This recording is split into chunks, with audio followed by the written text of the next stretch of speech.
Okay. Here we are. We're now starting. So here we are with. Is it Daniel or Danny? Dan, anything you want there. Dan, like Alan Partridge. Right.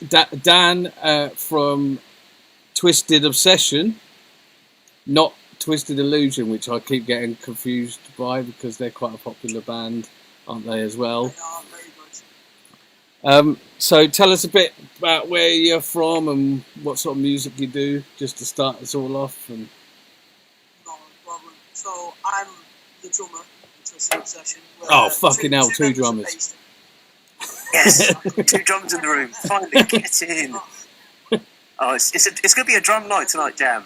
That's what it's going to be all about. God. We can sit here and talk drums, mate. Sweet. Go on, Jim. I appreciate it. Off you go, mate.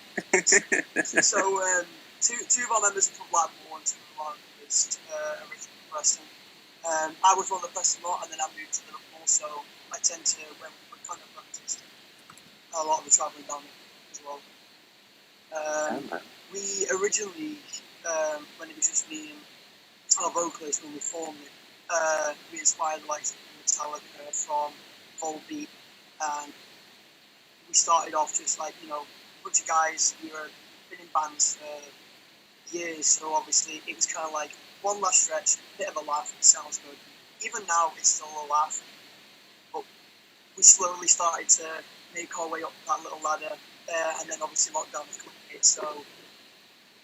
Dude, go back to the influence thing then, straight away you said Metallica and Volbeat. I was just listening to, what was the song called? I still got it on my YouTube here. Battle Cry. Tune, man. But straight away I can hear the Volbeat thing in that, and me and Jim both said Orange Goblin as well. I don't know if you've checked much of them out. I haven't, no, but obviously... Dude! No way! Check them, man! They're awesome!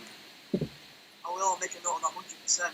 Dude, yeah, check them out, man. But honestly, when I heard that, that's the same. Me and Jim said the same thing. So yeah, you've definitely got that stoner, good time vibe going on, man. So I don't I heard that straight away, and my ears pricked up, dude. I really like your sound.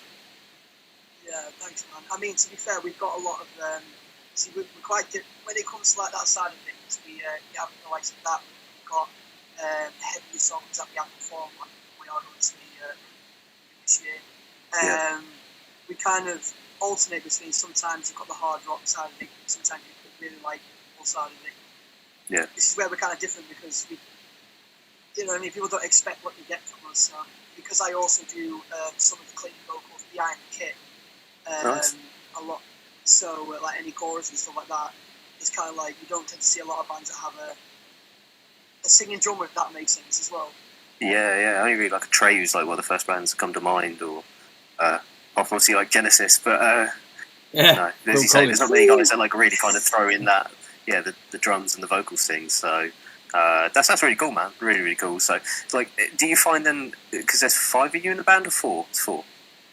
There is 4. There was obviously a point where we were looking at a 5th. Yeah. We all kind of come to that group. We just, all 4 of us just gel. All 4 of us work well together. And yeah, man. You know what it is when you're trying to find members that you click with. Yeah, it's so much harder than because then you're bringing in another opinion into the room, aren't you? And that's not very easy. So, but you tend to find obviously with the music that you do, are all 4 of you guys, is it just kind of what comes out, or is there one guy, one guitarist is writing more thrash riffs? Are you kind of sitting there maybe wanting to play faster stuff, or or is it just what your sound is? It's just what comes out. It depends really, because obviously it's been a lot of influence for everybody. So for a long time in the last few years, our the guitarist, he's called Dan. He tends to he'll be at home, just finish work, and something comes into his head, and he'll have to do it there and then, and send it over. And he has tons that we can kind of choose from, and then we kind of take that away, and then we kind of make it our own that way. So then we all kind of do our bit when it comes to vocals and change it slightly. Yeah. But during COVID, it's been very because a lot of us have not been able to do much on that side of things for the time being, because obviously not anyone understood at the start of all this what's been going on. So that's given us a lot of time to kind of come out of our comfort zone. So I've been doing a lot of lyric writing, my melody creating. It's Sick, man. I can't. My drums are locked away in the storage area. Oh, shit. That's where we practice in Florida, so I can't do anything at the minute. Man. So I'm just trying to do everything I can. Oh man, yeah, no, that sucks. Like, I think that's once again, like, we have like obviously like weekly chats and stuff, and we always say like it's really hard, like as a musician trying to do that thing that got you into being a musician Yeah. naturally, like not doing that is so hard. Like it's so strange, and like you're sitting there, you know, messing about with Easy Drummer or like coming on Cubase and trying to come up with like melodies and stuff, and it's so bizarre, isn't it? But okay, so to kind of throw you that little curveball there, do you think the COVID thing has actually added to your skills in that respect? 100%. I mean, a lot of bands, I would say, have had previous recordings to kind of like release are already ready that we were going to release that year. So on that side of things, it's been very difficult for us releasing. So we've not really had much there in the back. But however, obviously, as a drummer and a singer in this band, I was more focused on my drumming. I did always want to try and push myself and melody writing. To basically to get better at my lyrics. So in this time, I personally have come on leaps and bounds to narrowing down like how like vocals like suit not just myself but for our vocalists or like spaces thing. Because we're kind of different for that. I can kind of say a lot of words in a certain amount of seconds. Yeah. So, but our singer / screamer, he alternates between them both a lot, so he needs that breathing space. Yeah. Makes sense. Yeah, it's funny, isn't it? I never really think of shit like that. Like, I suppose like us as drummers, like you'd notice if someone's like left-handed or right-handed. Okay, and that's very like you play a left-handed kit or you play a right-handed kit. You find lefties playing rights and things like that. But I suppose like I never think of like the stuff that Jim's doing. Like I never think about it. I just like I wrote some lyrics for one of our songs a while ago, and I didn't think of like breathing and shit like that until you've just mentioned it. So no one ever thinks of me. Well, it's you've kind of got to keep an open mind because obviously, like you said, like I can't play guitar, so I am wanting to like learn the basics of it just so I can give something back. You know, even if it's just like a basic idea to our guitarists and our vocalists and our bass player. But on that side of things, because I'm getting better at like the melody style of things, if I can send them that having their root notes taking they've got more to work with, so then like I'm not just a drummer that just focus on that, I can be helping everything else. So yeah, and I think that's like, as you say, that just becomes like a really good way of, you know, approaching like songwriting, isn't it? And having like a really good grounded and like overall view of stuff, being able to turn to a guitarist and say like I like that, but can you just change it like this little bit, you know, and they can feed back and say, okay, the drums, I kind of want them to be this, and you know, this, so as you say, like, okay, to kind of go back to the initial point, I think like this COVID thing, that there is some positives to come out of it, right? 100%, yeah. I've learned to realise that there's even if it's something small, something is better than having nothing, if that makes sense. So when it comes to the writing side, you get like something so simple for something like the guitarist to have, and then at least then it's something that he can work with, so that you know that you've got that input, so that you're feeling better about that. It's that drive to do more and all that. So definitely. Do you find like that's something that like you guys have got pretty nailed down then? Like, are you guys bending ideas off each other all the time? I mean, we send each other ideas, and I think we're all on the same page and stuff like that. But there's a lot of like genre clashes, if that makes sense. So like a couple of members are more into Metallica than I am, and as you can see, I'm more into my Slipknot than probably a lot of them are. So like I like playing the heavy stuff, and it's trying to get that balance when you're writing stuff to kind of keep it even for everybody else to enjoy, if that makes sense. Yeah, absolutely. Do you kind of then like say, okay, we have a sound and it has to fit within this little box of that sound, or as you say, like do you just come out with like a Slipknot-esque song? Again, it's like if what we believe in is you play something and it sounds good and we're happy to use it. So it could be anything from something really like mellow to something hard rock to something that we probably can create to have something very Slipknot. Because then when you listen to an album, when you see Twisted Obsession, won't see it as, oh, they're a metal band or they're a hard rock band. It's they've got so many different areas of music in their song. It's enough for a lot of like rock fans, I will say, to enjoy because we've got a lot of everything in there. Dude, you're doing a really good job selling it. Yeah. it's Twisted's been a big passion of mine. Like when this was formed, this was really like the first band I actually had. For real? Cool. So I've learned a lot, especially from our vocalist. Like I've learned from him to kind of take leadership roles when it's there, when it's needed, knowing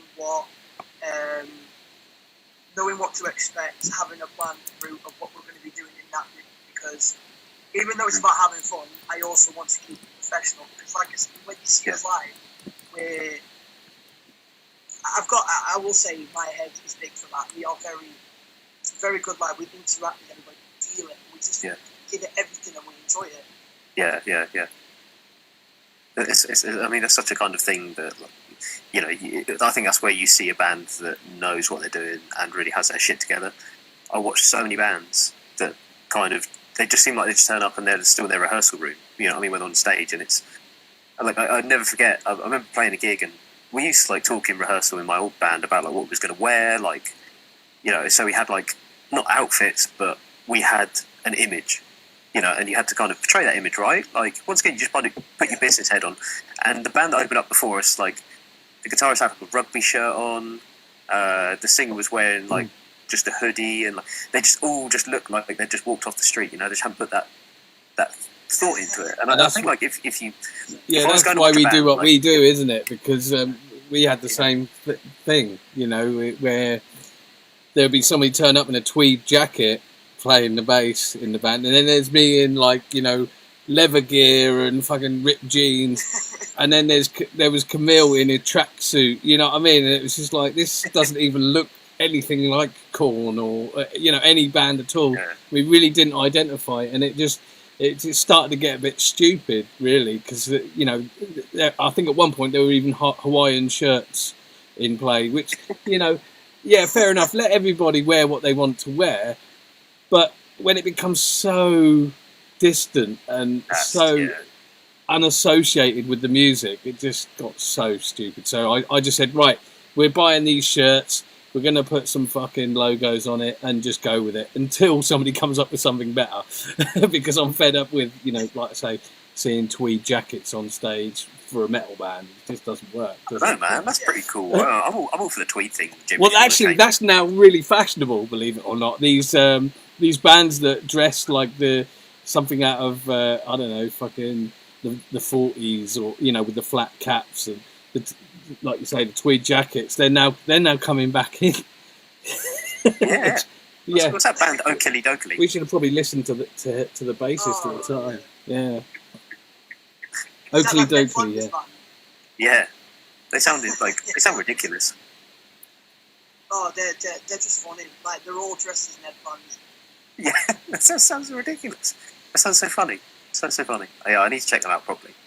But yeah, I mean, I think image in a way is important, because obviously, especially like doing a gig, you know what I mean? Yeah, you go there and have fun. You go there and you show what you've got. But then that'll depend on, like, even if you're playing really well, you always get people in the audience to come and go, I look like that. Like, I went to see Volbeat live, and they were actually supporting Alter Bridge, and they also had Gojira. Whoa, man. Awesome. And Gojira, you come out on stage and you're all wearing, like, plain black tops, they're wearing, like, skinny jeans, you're all, like, kind of matched, and, you know, it looks very professional. And then obviously as you get Volbeat coming out, it's very, like, he reminds me of, like, a Johnny Cash back in the day, if he was heavier. He comes out in leather, and he's got that kind of country style voice. And then obviously Miles Kennedy came out in his shirt and waistcoat, and he's just kind of like, they just own it, man. So if I wore that, I'd get laughed at. Yeah, I know. Like, once we're like walking down the street in leather trousers or something, like, people shit themselves laughing. So. Oh, yeah. Pink spandex. Oh my god. Yeah, whoa! Like, I don't know. That's a whole pop thing, man. Like I see some of the dudes like on the adverts on TV and like what they're wearing. I just think like I wouldn't be caught dead in that. But I guess it's fashion, right? Like, and trust me, I ain't a fashionable guy. You do both, mate. You do Yeah, both. you are. See everywhere with You people love like slick back hair, and it's kind of like, nah, that's not. I'm not fashionable, Jim. I'm sitting here wearing a thermal top, mate. Yeah, you get to a I'm not certain age, granddad, you're mate. all about the comfort. Oh, that's what it's all about. We were talking the other day about like those like fleece-lined hoodies. You know, the ones that are extra long. They go down to your knees. Oh man, Oh, I want me one of them, man. They look so comfy. they are amazing when you sit there playing games. They are amazing. You've got one? Oh man. My partner's got one. Oh, but you nick it, right? Okay. Oh, of course I do. Oh yeah. One thing you'll need to know about me, mate. Toe is rag. Oh yeah. Are you much of a gamer then, Dan? I mean, I am. I'm more. I used to be more of like an offline player, so I used to play the story. Hopefully, at some point, I'm going to try and get my Twitch off so I can start.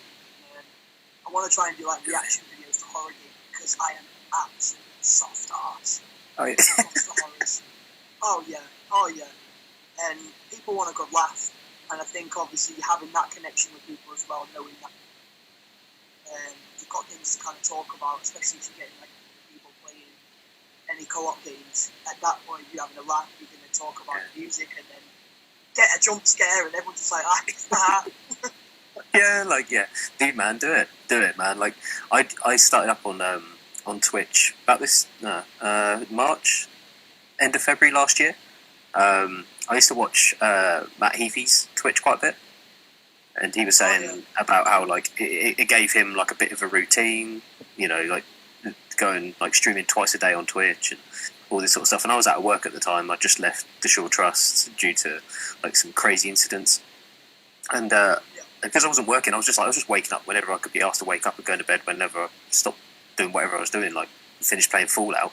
So it was just like a really bad routine. So I was like, right, I'm going to start streaming, and just started playing drums on there, man. And it was the coolest thing. Like, it is the coolest thing. If you get a chance to do it, you get on Twitch and just give it a go, man. It's so fun. And you meet like the coolest, nicest people. Like, the community is just so friendly. Like, you just meet the nicest people, and it's none of that. Or at least I didn't find, anyways. Like, there's not people on there trying to shoot you down all the time. You know, there's not people like trying to hate on you and treat you like shit. You know, like, you go on YouTube and you look at some of the comments and it's all that like trolling. You know, there was just none of that. Like, everyone was just there, just like, dude, this is awesome. Like, I know I'm not very good, but people are just like, man, this is cool, this is great. Like, I'm loving this, and it just makes you feel good, and it really gives you like a confidence, a bit of a boost. So actually, it was really fun to watch because it was before you joined the band, wasn't it? You told me to go and check you out, and I spent the whole 2 hours watching it. And I can't play drums for shit. Although that's one of the things I've been trying to do is learn a bit of drums during this lockdown thing.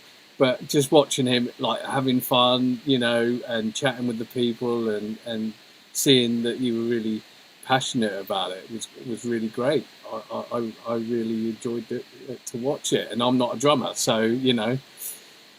It just goes to show. It just has like that fun community thing, doesn't it? It's that interaction almost. It's not quite like a live gig. It's not quite a YouTube video. It's its own little thing. So I will have to check that out 100%. I will have to check that out because I want to see. Because I've always wanted to do stuff like that, especially when it comes to the drumming side of things as well. Because obviously you were saying obviously you do it. So I mean, like, what's your initial setup? So how would you get that on the go? Like, how have you managed to get it all sorted to get a good sound? Oh God, how long have you got? Okay. Right, this is the bit where I go and have a shit, isn't it? Yeah, exactly. Yeah. So, Jim, go run a bath or have a minute, mate. Don't worry.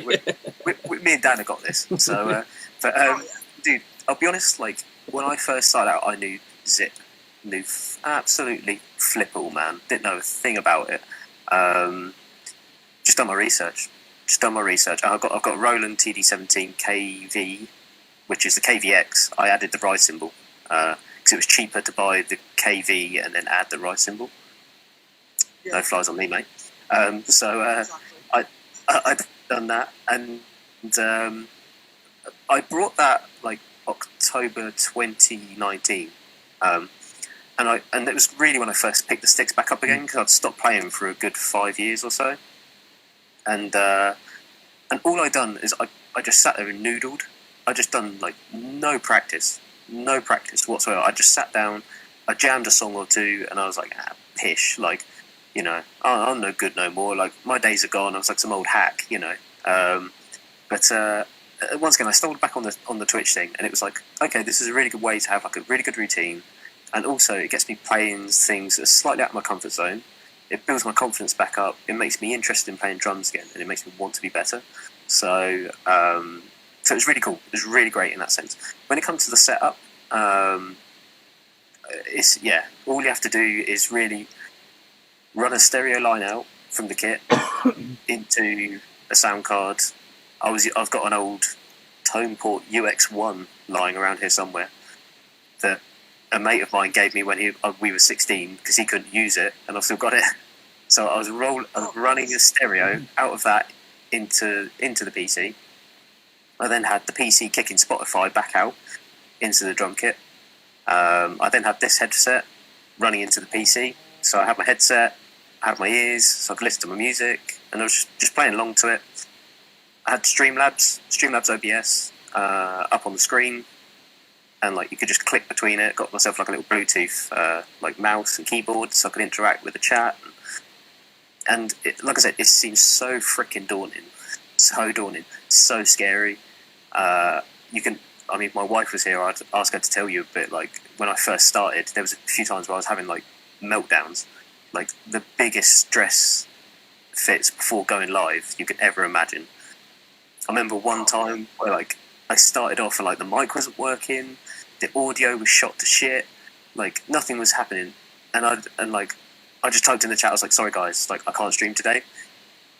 Ended the stream and I sat on the floor over there, like just head in my hands. I was like, "Dude, like I can't go back to Twitch anymore. Like I've just shot all of my reputation." But it's it becomes such a thing. Like it becomes such a cool thing. But like all I can say is like any advice is just go for it. Like just do a bit of research, but just you learn as you go. That's the coolest thing with it. You just learn as you go. You pick up little things. You pick up ways you can, you know, use Streamlabs to work for you. Use your Discord. Use your social medias and things like that. But just go and do it, man. Just go and have fun. Like, you know, the best thing about it is it's so rough around the edges. No one's ever a professional at it. You know. Well, it's a bit like this, isn't it? Really, I mean, we just decided actually, you know, there's nothing to do, and that, you know, we need to show that we give a shit about all these bands that are doing fuck all. So what are we going to do? You know, we could put out compilation CDs or something like that, but this just seems like a really good way of, like, Sean has inspired us to do something, you know, where we can just like all get online and chat and hang out and stuff. And I set this one up, but I think next week you're going to take this over, aren't you, Sean, and stream it to Twitch and all the other platforms that are around. So when your guys are back, then we'll have you back on definitely, and it'll probably sound better quality as well, because I don't know how to set all the kind of audio. So he sat there earlier with me and said, "Oh, what you need to do is you need to go out of here and in here and up there and round the corner and then stick your finger up your arse and then it will sound great." But I don't know. Before we started talking about Streamlabs, I'm nearly 46 years old. Do you know what I mean? Technology just does not like work for me you know at I've got all. bad knees, so why do you get me on all fours like that? Jeez. Oh god damn. No, I mean, I think what you guys are doing, I mean, obviously, I'm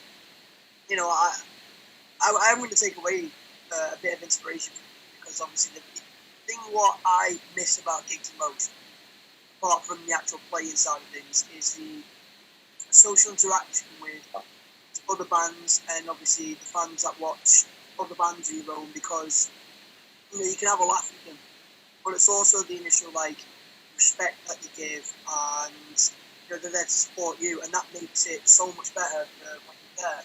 And you know when you go to a gig and you're playing with a band you've never played before, or you play with them many times, and you can have conversations with. Like I'm the one that I'll go and approach with the bands and have a conversation, make sure that we stay in touch afterwards, because now we've fallen into COVID, in the last year, because of that, you could be in touch with more people, like find out how their music is going. And for bands like ours that haven't actually used very much because of lockdown and with a lot of focus that we've had to put into other things. And again, right at the start, no one knew what was going on. No. Some of us have taken a step back. A lot of us have obviously taken a step forward in all of this. So it's kind of like having conversations with people like this who are going through the exact same thing means more. And seeing that you guys do it, probably a lot more productive than what we're doing in a minute. It's kind of like it's giving me ideas, it's giving me inspiration. It's really like it's amazing to see like and it makes it so much better, and it just brings that drive back every single time. It's a lot stronger as well to do more. Amazing. Jeez, man, I'm gonna have to put a coaster under this table. It's something a bit wobbly. Thank you, man. Like, no, not at all, dude. Like, no, it's right though, isn't it? Cool. I You're mean, taking something from this. Thank you. The whole reason I got into music in the first place was to literally get out of my hometown and go and see like-minded musicians playing gigs and hanging out with them and getting drunk and just basically, build that kind of friend for life thing, where even when these bands split up, there's still people I know that are in their 40s now, settled down with kids, and they're now housing developers and things like that, where we can still talk about how great those days were. Do you know what I mean? And lucky for me, I'm still doing it because I refused to give up. Do you know what I mean? I refused to stop that thing that I love doing for the sake of a marriage and for the sake of kids and all that kind of thing. So I love going around and playing places, and that's all I've ever wanted to do. And to have that taken away from me was just fucking awful. And I've been in a complete slump ever since March last year, to be honest. And it does take its toll on you. And I hope this is a little bit of a kind of respite for everybody, where they do start to come on board and chat to us and share the love around and all that kind of thing. Yeah, just build up a bit of community between us, man. Yeah, 100%. I mean, to be honest, my partner's been very supportive in all. We got an electric kit, and she lets me as and when I can use it, and anything that I write, it goes to her. And like I said, she's supported a lot of that. Like she'll drive to stuff like that, and the relationship that she had with the rest of it. It's kind of like when you come back to it, you can still work from home and know that everything's okay. Yeah. And I don't know, like, COVID hasn't destroyed me when it comes to music. Like, I've had COVID. I've just recently just been able to go back to work. Oh, wow. So, like, knowing that, like, when the lockdown hit and then you can only go to the shop for essentials and this, that, and the other, when you've actually got COVID, you can't do that. Yeah, you just knocked out. Oh, man, I bet. Yeah, Camille had it as well. Like you were saying, you slump. It's just really? Yeah, Camille had it as well. He's literally just been. Well, I don't think he's completely over it still, but he said he's got a headache today. But yeah, I think it's just hit everybody. Like it just takes like one touch of a shopping bag or something that someone else has touched, and that's it. Yeah, you know what I mean? And you kind of get pointed with the mad brush as well. As soon as you tell somebody you've got it, everyone's like, "Oh, you've been out, you've been doing stuff, you fucking cheeky little bastard." Yeah. But it's not the case at all, is it? Really? I'm not calling you that, Dan. Don't worry. No, don't worry, mate. We got to think somebody at work that must up. A bit like that. With like a load of us from our team got sent home just to get tested. Those that came back positive, I think, was more of a shock. But I had a cold at the same time, so it was kind of like initially just thought, I've had a cold, I'll just go for a COVID test just to make sure, and then it comes back and you go, oh fuck. Okay, how? Yeah. Right. I mean, I'm extra cautious because of my kids. because obviously I don't live with them. So it's kind of like you have that conversations and kind of see, is it safe to come down, this, that, and the other. And since then, unfortunately, it's not. So, on top of the calls, and then it's, once everything kind of settles down, everything will go back to normal eventually. Yeah, but Yeah, you're right eventually, now, though, yeah, yeah? what is normal? You're okay now? Or have you got any Oh, I'm getting there, mate. I'm good. kind of long-lasting effects of it, or? Not really. I mean, I thought I was going to lose my taste a lot longer. I think that was the most gutting thing for me. So the day I got my taste back was the day I ordered a takeaway and got because I was actually eating something that I enjoy and drinking something that I can actually taste and feel the consequences in the morning because I know I enjoyed it. There is that as well. I know it's bittersweet, I suppose. But... Yeah, I mean, I remember when... It's like going back to work, so... When my dad got cancer, he lost his taste buds after all the chemotherapy, and he would sit there crying, and I'd be like, "Why are you crying?" He goes, "I used to really love this, and now I can't taste it." And I don't think it's until you can't taste it anymore that you realise just how brilliant fucking food is. But I'm not much of a food eater, but I do love a curry, definitely. So that would be the first thing I would get. I'm a chef, so obviously like I've done like all my cooking and like it's on my bar, so obviously like making food's great. I just don't. I don't get a lot of it. I'm not massive on it. If I could, mate. That's quite common actually. People who do it for a living don't tend to kind of do it at home. No, I'll make everybody taste my food. If they like it, I know I've done a good job. So then I'll pile it all up. And I'm like, oh yeah, it's alright. Jim, what you said there, that just really reminds me of that Jimmy Carr joke with like, if you come like if you do something at work and then you have to come home and do it. So he's talking about strippers. So if you think like strippers get home, it's like, oh god. I've not seen Been doing that this one. all day. So I mean, you've been asking me about how it's all going, but obviously I'm quite intrigued to see how like, obviously you're the band themselves. Guys, I mean, obviously, have you got a lot more new stuff ready to come out? Have you got some new works, or are you just kind of like? Yeah, it's really weird because we've been working on this album for like 3 years, so we can just carry on with that, which is nice. But we've also sort of decided to actually have a bit of a break from doing the album as well, and started on an EP at the same time. So yeah, the EP is going to be completely different to the album. But yeah, we've been keeping ourselves busy, but it's more the guitars than say me or Sean, because our bits are pretty much sort of like dependent on when they're finished. So yeah, we have been sitting around doing fuck all compared to what we could be doing, to be honest. But the motivation just isn't there. I'd done like all the drums back in, I think they got like sewn up like October, November time. They need kind of revising, like all these things. It was kind of scratch drums that I think just need a real kind of polish up.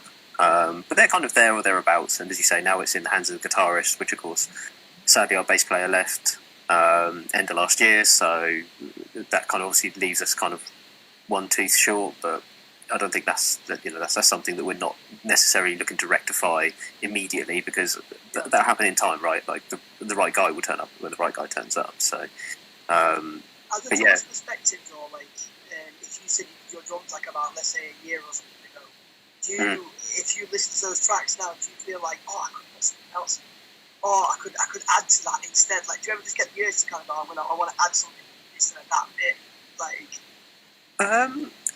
I think there's always. I don't think you should ever record a track and say it's perfect or say I'm happy with it.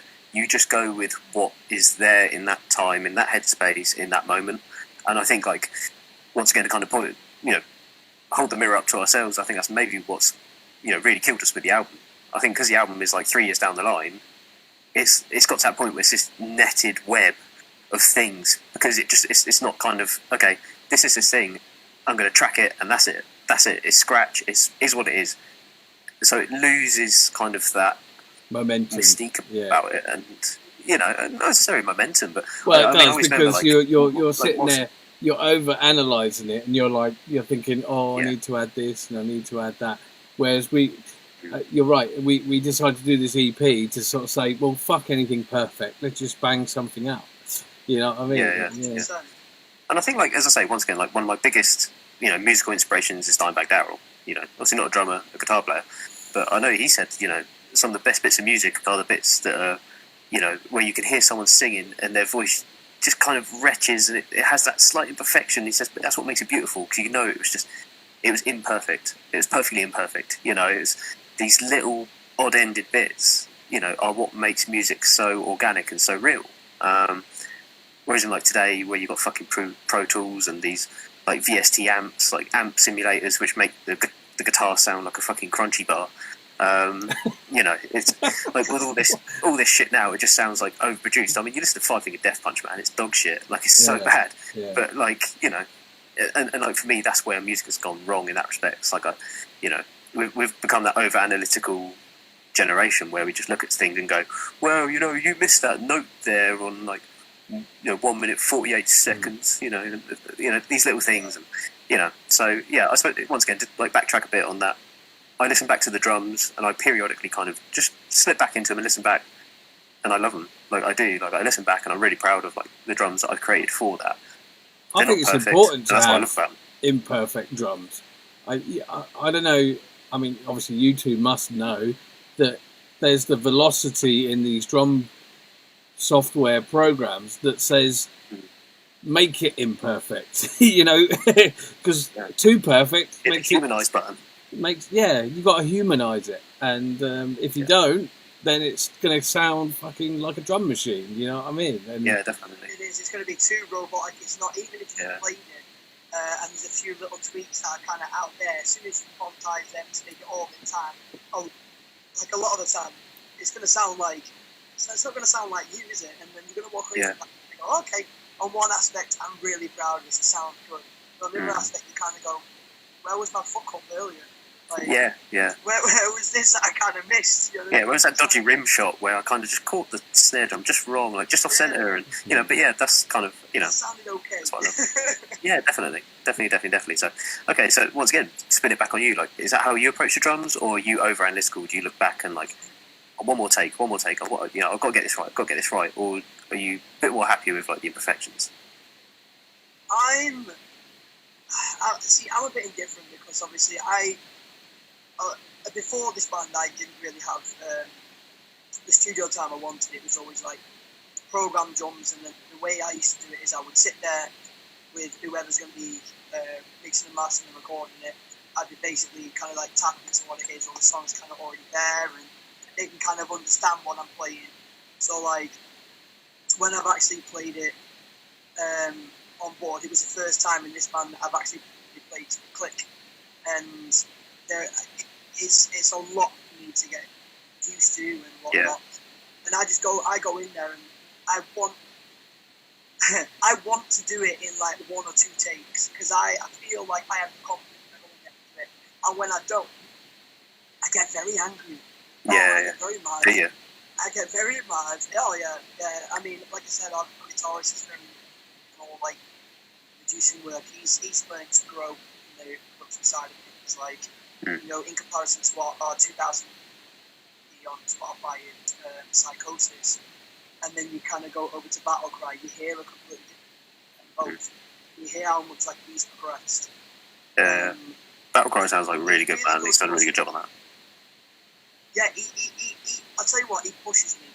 Like, when we were actually doing it, like, originally recording it, he was like, do it again. And I get mad, and he was like, it's fine.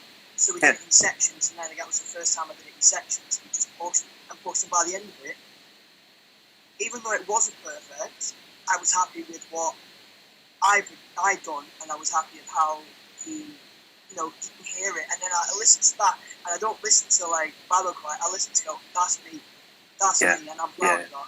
I'm really happy with that.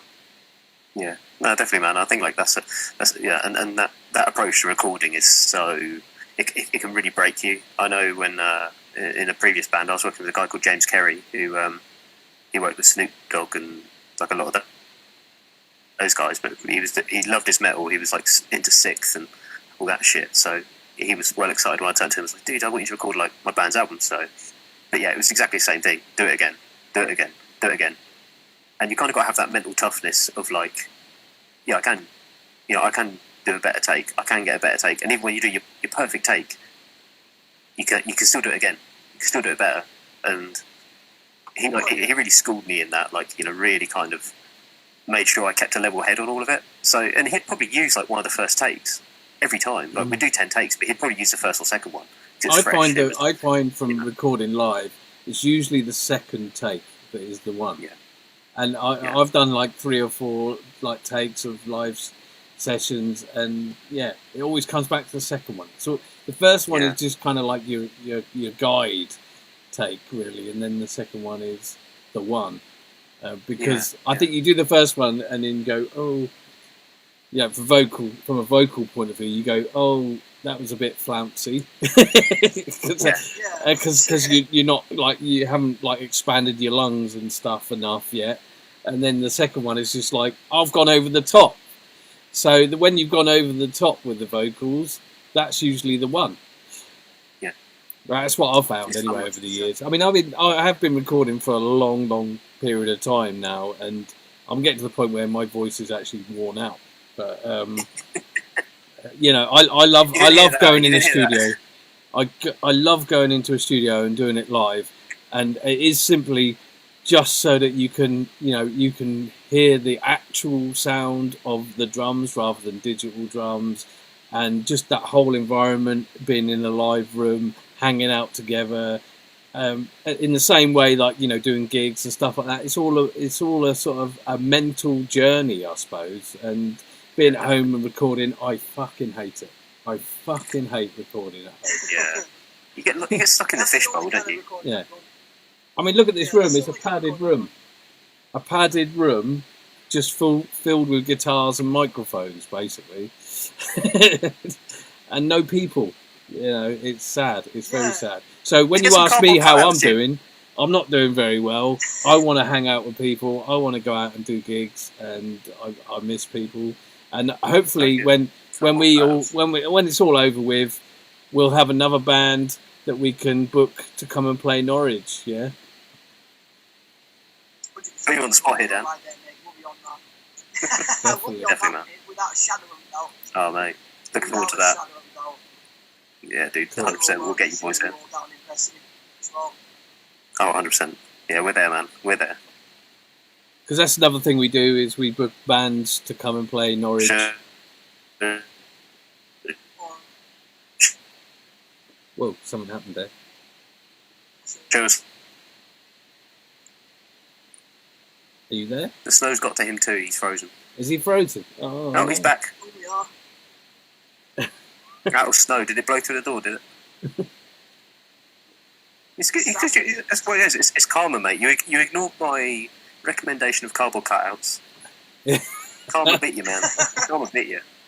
I tell you, you get a load of cardboard cutouts, man, stick them across the room, put little voice boxes in them or something. You could get like Camille going, "Oh God!" Yeah, yeah, because that's all he does. Oh God! Like Arnold Schwarzenegger. Get out! But then if you ever get somebody walking through and then they see that, it's all their reactions. That's the best part. So you just kind of go, what's going on here? Yeah. You just go and think, this man's crazy. Yeah. That does kind of bring up the thing of the football. Okay, I don't know if all you guys are into football, but nope. In some of the football. Oh, do you? Oh, okay, right. Another thing then. Must be a drama thing. But in some of the football stadiums, you could pay to have like a cardboard cutout in the stand, and people were having like. I think it was at Leeds. I think they had Osama bin Laden, just in the middle of the crowd. Like, so you see all these people in the stands. You just see Osama bin Laden sat there. I think the creepiest thing about football is yeah, I mean, I think the creepiest thing about football at the minute is like if you're watching, like for example, when you're watching like United Everton last night, and you go into like the main event. And they've got the crowd noises, and then when you turn it over to Sky Sports Premier League, and there's just completely no sound apart from them shouting. So I was like, wait, what? Yeah, Okay, so could you imagine like having a gig like that? And how would you handle that? How would you handle? And well, I mean, we've all had to do this at some point in our Well, it's like that in our virtual sport gig we careers. did, wasn't it? Yeah, but you know, having to like play a gig when there's no one there, like, is that something that like sits okay with you? Like, can you g yourself up enough, or is that something you need to have like that feed from people? Oh, I got more people in. Like, I don't care. Like, if I go into a venue and I've had experiences where I've played in front of 2 people, where I've played in front of 10 people. And for me, my best way to get around that is, at the end of the day, I'm a drummer and I've got ADHD. And I go in there and I've got energy to burn. So if I go on there and there's no one there, it's an excuse for a really fun, heavy practice, and we just go there, and then people then take note, and then you look in the window and you see, because I stand on my stool when I play. Oh, they around my kit, and I stand on my stool when I play on certain parts. I get involved with the audience at points as well. So like, so I would then, like, just before a show, I would go out and I could probably just say to people, "Hey, come on," and I get people in, and they go, "Oh, what's going on?" Drag people in. Get in here, quick. I just try and grab you at everything I can. But bloody hell, you can get done for that. Like, you probably can't. That's why I make sure they're over 16 or 12, obviously. Get in here. I've played loads of gigs where it's just like playing to the barmaid. And I quite like it. It becomes like a gig between me and the barmaid. When you just have to kind of work at the situation, don't you, and just make fun of it. You know, the fact that nobody came to see me. Yeah, that's always the worst bit. It's like look at the promoters, like by the bar, just necking drinks, just like, oh, this has gone bad. I always feel sorry for that poor bastard. But the best thing about that, though, right, is if you go there, that promoter's putting you on. You're playing in front of nobody, but you know you played well, and it's obviously not your fault in that circumstance, but you're giving it everything. You know full well, because you've given it 100%, that promoter's going to come back. Yeah, definitely. Yeah, 100%. Because you're not doing a half-assed job. You're still going in there treating it as though you're playing in front of thousands of people, and that's what we did. Yeah, definitely. Yeah, I think that's once again that's all about mindset, isn't it? I think Zach Wilde said like I don't give a fuck. I'm playing in front of 2 people or 200,000 people. I'll always give the same show. And once again, like you, like I don't see anything past those symbols. There's nothing there usually because of the lights. So I drift off into the world of Sean himself and fuck all that matters whilst I'm up there bashing away. Oh, that's good. That means I can pull Moonies and you won't notice. Yeah, I want to see you, man. No one's getting you from Mooney away, mate. We've never actually played a gig together, actually. So that's weird, isn't it? You know, like, it's been over a year, like, we still haven't played a gig. Boris, sort it out, man. I need to get my gig on. Sort it out so they can actually do a gig as well, yeah. It's just crazy. Everything. It is madness. It is madness. Right, Dan, let's talk drums, man, because we're getting close towards the end of our ramble. You've been talking fucking drums all the way through this. Been talking fucking drums. Go on, go cook your own. I'm gonna go for a piss then. Hang on. Yeah, go on, off your fuck. Right, drums. Let's talk drums. Drum influences. Who's your top 3 at the minute, man?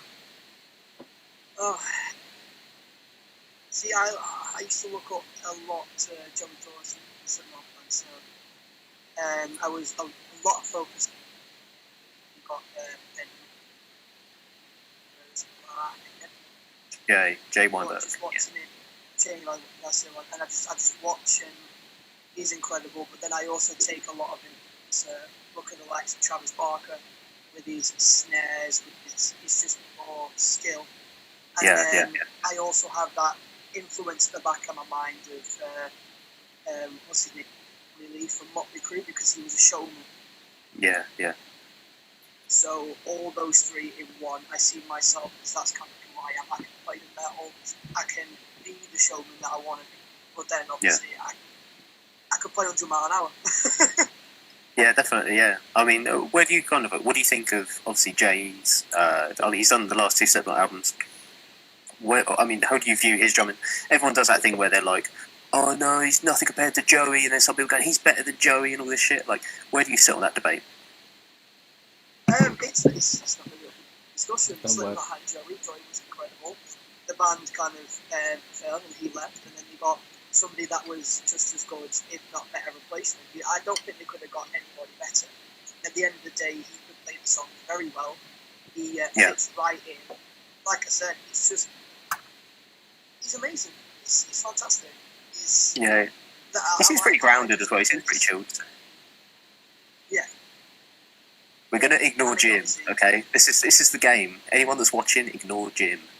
Whilst he does silly things. We're going to keep this serious between me and Dan. We're going to talk sensible adult talk about drums. That's what we're going to do. If you are obviously not watching live, when you turn around and say he is learning, so. Yeah, he is learning drums. And he's learning very bad habits by sticking his drumsticks up his nose. So, dirty boy. So, I mean, one of my biggest influences, and I don't know if you'll have heard the name Ray Luzier, Dan? Ray, yes. No, Corn. I haven't. Oh, check out Ray. Ray's my biggest influence for that exact same reason, that he is a showman, an absolute showman. And I have here, I don't know how well you can see that. His It's a signed drumstick. drumstick. Oh, I've got A signed stick from loads Ray. of drums. I've got loads of famous people's drumsticks. They all So, go up my nose. This is brought for me by... Sorry, I was holding the wrong way up. But you can see it's a signature stick from the Nothing World Tour for 2020, which obviously didn't happen. A signed stick from Ray. My wife got me this for Christmas. So, absolutely chuffed with this. This sits up there. Obviously never played it. So, but yeah, little prized possession of mine. Sean. Never. What do you think of KXM? Love them. Absolutely love KXM. Really cool. I love George Once Lynch. again, that kind of unusual, like grungy, kind of proggy mix, isn't it? And It's Doug so Pennock cool. is fantastic, and obviously I've always loved George Lynch anyway, because he's just a fucking great guitar player. Yeah, he's just a dude, isn't he, as well? He's just a dude. So, but yeah. What's in your ears at the minute, then, Dan? What you listen to, dude? I listen to a lot of things because obviously I kind of vary out like what I was doing before lockdown. Because I was actually going to my band room and I was putting on. I was trying to do like a lot of covers. If you wanted to have a band page, I would send something to come out. It was just a couple of songs from like it was like Eminem and Rihanna. So what I was doing with that is I would make my own drums. So then I would take one of my favourite ones I did a Post Malone cover. And I took that away and then kind of did my own on top of that to make it sound more heavier. So that kind of influences more ideas for future covers. So I'll listen to pop to kind of get my ideas. But I think if I was going to listen to that, I'm listening to a band called Dead by April, who I've known for a long time. Okay, what sort of stuff are they? They sort of... I've never heard of them. They're like... I don't want to say metalcore, because anyone listens to that like... Okay. But like, they're very, like, when it comes to like the heavy riffs and stuff like that, quite technical. And then when it comes to their choruses, it's very...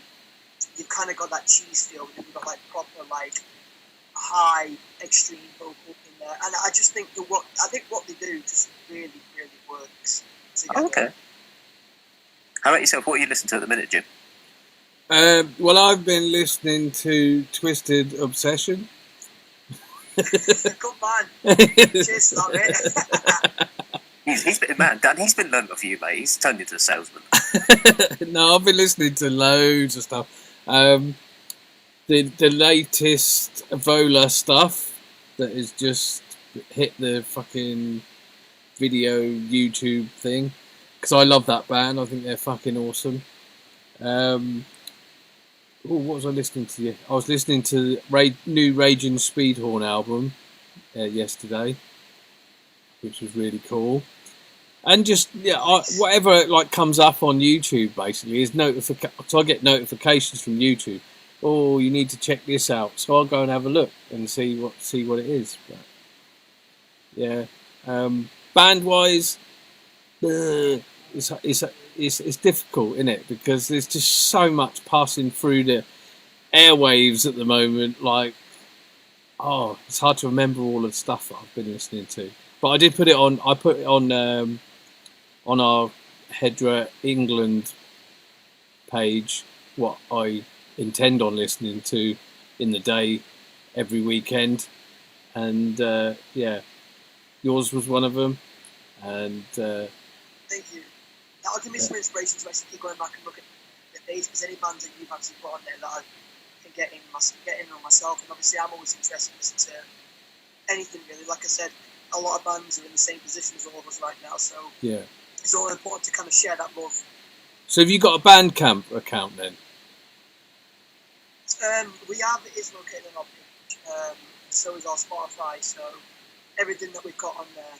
And like I said, I'll be looking forward to eventually sharing what we're going to be sharing, hopefully in the near future with everybody, with kind of what we're writing, stuff that we've wrote, and when all this dies down, we're going to come out and we're going to bang, I tell you. Yeah.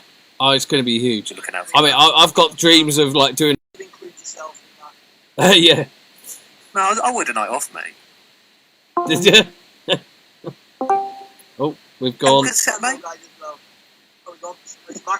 No, what you got to understand is, guys, at the end of the day, like I mentioned to you right at the start, you know, you want to do all this for everybody else, but just know that obviously, for the likes of me as well, grateful enough to having you do this with obviously you guys, and your cat, like I said to you before, you're giving something back, you know, even if it's just a chat, and this and you're giving something back to the music community, and obviously for that reason, you guys deserve it just as much as anybody else. So obviously I can't thank you for having me on here enough. It's been nice to talk about it. It's been nice to really just talk about it and just really kind of open up about things. And there's obviously plenty more to say in such a short space of time. So we will arrange another meet up for sure. Yeah, we could go all night. That's the thing. We're like really chatty people, and it's great to just talk to people. It really is, and you've been awesome as well. So thank you very much for coming on. Jim, you sound like shit. Have you swallowed a kazoo? What's happened? Is it You going? sound like you swallowed a kazoo. Has it gone wrong? Is it? Oh, you're sure. Anyone watching this? I apologise. Jim seems to be attacked by the Daleks. I don't know how they've got there in the snow, but something's gone wrong. Yeah, absolutely. Okay, so I want to end on something, and this is completely impromptu, and it's a chance for you, Dan, to write yourself into future HEDRA shows with us on these Sunday shows, because I'm going to ask you to come up with a question that we're going to ask people in the future. What I've done is I've created a list of would you rather questions. Have you heard of would you rather questions? Oh, I've heard of would you rather questions. Ah, very good, very good. So what I want you to do is pick a number between 1 and 13, and I'm going to ask you a would you rather question. And once we've answered that would you rather question, I'd like you to come up with your own, which we'll add to the list. How's that? What the fuck? On the spot thinking. I will do my very best. I've gone all Dale Winton on this, and you know. Yeah, you have a bit. Ooh. Ooh, look at him. You need to cough up that kazoo, mate. Is it still doing it? Yeah. Oh, this is my big end to the show, Jimmy. You're ruining it. Oh, well, you're going to have to say goodbye to everyone then. Okay, has he shut up now? Right, okay. No, he hasn't. No, maybe. Right, Dan. Right then, my man. Dan the man. My man, Dan. A number between 1 and 13, my friend. My lucky number 7. Number 7. It's actually a really shit question. Would you rather perform surgery on your own ears, listening to Boris the Blade Johnson, or Donald Cuntwig Trump?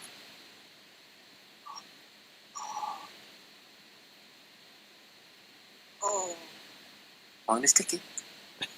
Weirdly enough, I'll actually go with Trump, because Oh, he's Trump. not even in power anymore, so whatever he says is irrelevant anyway. I would give you a right laugh as well, don't you? Oh yeah, he does. It's just funny to look at. I think he's a bit of a lad, isn't he? I reckon he's, like one of those old builders sits there going, love, get your tits out. You know what I mean? He's a bit of a lad. He's probably when he's born, isn't he? Just like, oh, yes. Here we go again. He's which wig he's going to wear tomorrow. So, Jim, that didn't go too bad. I thought this was going to go really bad, this whole would you rather thing. I said, just come up with it on the spot. It's great. Can you hear me all right now or not? Dan, All right, just cough that kazoo up when you're ready. Oh, is it still doing it? Oh, fucking hell. Yeah. Oh no, he's gone full Dalek. Dan, I'd like you to offer me a would you rather question, which I can add to my list. And offer you a would you rather question. All right. Please. Would you rather?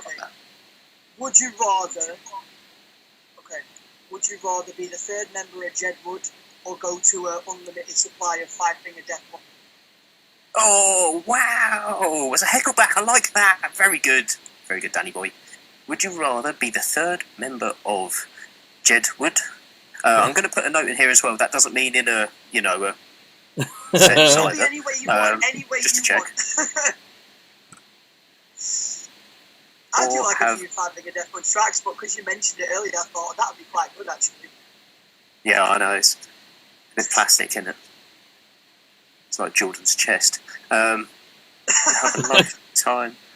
How are we going to word this, Danny boy? I don't know. Have a lifetime or be forced to attend a lifetime's worth of five-finger death punch shows. Very good. Oh, thank you, my man. We've got to go now, guys. What? We've got to go now. What's that? Sorry, Dalek, east of the north? We have to go now. We have to go now. I just want to keep it going. I understand exactly what you're saying, Dan. I'm just playing him along. What's that, Jim? Sorry, mate. You fuck. Fuck off, Sounds Sean. really creepy, doesn't it? It's like The Shining. Right, anyways.